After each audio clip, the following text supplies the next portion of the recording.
the circumstance occur too often. And there is another thing which surprised me. I find in settling accounts with the housekeeper that a lunch consisting of bread and cheese has twice been served out to the girls during the past fortnight. How is this? I look over the regulations and I find no such meal as lunch mentioned. Who introduced this innovation, and by what authority? I must be responsible for the circumstance, sir, said Miss Temple. The breakfast was so ill prepared that the pupils could not possibly eat it, and I dared not allow them to remain fasting till dinner time. Madam, allow me an instant.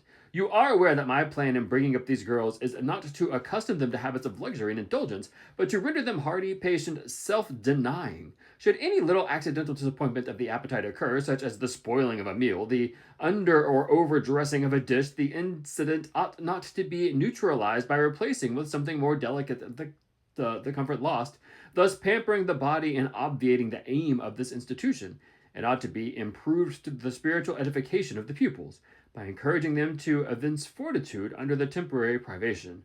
A brief address on those occasions would not be mistimed, wherein a judicious instructor would take the opportunity of referring to the sufferings of the primitive Christians, to the torments of martyrs, to the exhortations of our blessed Lord himself, calling upon the disciples to take up their cross and follow him, to his warnings that man shall not live by bread alone, but by every word that proceedeth from his mouth of God, to his divine consolations, if ye suffer hunger or thirst for my sake, happy are ye. Oh, madam, when you are put bread and cheese instead of burnt porridge into these children's mouths, you may indeed feed their vile bodies, but you think little how you starve their immortal souls.